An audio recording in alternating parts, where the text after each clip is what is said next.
Kembali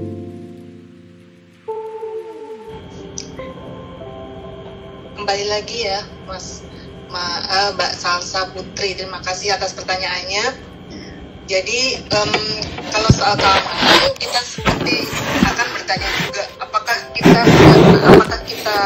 di lingkungan sekitar kita ini aman, sementara kita terakses dengan orang lain. Seperti itu sebenarnya analoginya tetap sama seperti di dunia digital. Ini analoginya tetap sama seperti kita berada di dunia nyata atau dunia offline ya, dunia maya dan dunia offline itu sebenarnya pun tetap sama.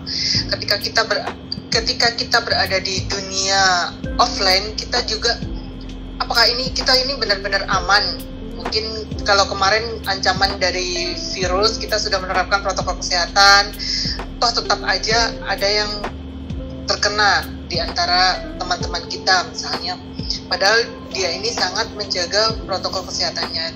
Jadi pasti ada di dalam diri kita atau di dalam lingkungan kita sisi lemah kita, di mana kita seringkali abaikan keamanan, baik itu mungkin menyangkut diri kita maupun menyangkut hal yang lain mengenai kita. Di dalam hal ini ketika kita bicara tentang data privasi, ya kita harus sangat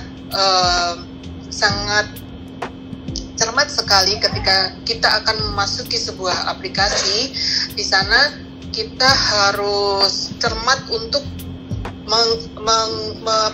merinci tentang kebijakan apa yang akan dilakukan oleh aplikasi tersebut. Apakah dia akan bergerak lebih jauh dari yang kita duga. Itu kadang-kadang memang ya namanya kita berhadapan dengan industri ya, ada tulisan yang diberikan itu sangat kecil-kecil dan membuat kita malas untuk kemudian dan kita kemudian akhirnya klik menerima gitu, saya menyetujuinya.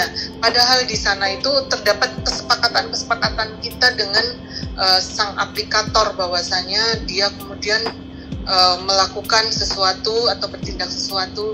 Nah, tinggal dikembalikan lagi kepada kita, bagaimana kita menyetujui keamanan untuk diri kita sendiri, ataukah kita mengabaikannya begitu saja, dan atau memang lebih baik kita menjaga hal-hal yang sebaiknya kita jaga gitu Mas. Jadi yang terpenting adalah Mbak Salsa ya, yang terpenting adalah mencermati tulisan yang kecil-kecil itu, yang kadang-kadang kalau misalnya kalau dulu di starter pack ini yang sering teman-teman saya berdiskusi ini, ketika dia menerima SMS broadcast. Kenapa saya bisa menerima SMS broadcast ini?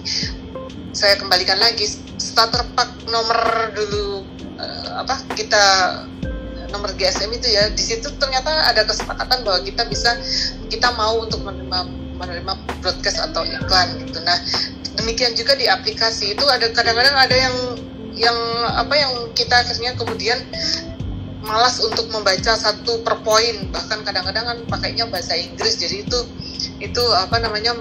membuat kita memang menjadi malas untuk dan untuk mencermatinya. Nah, ini lagi-lagi literasinya ada di titik ini. Oke.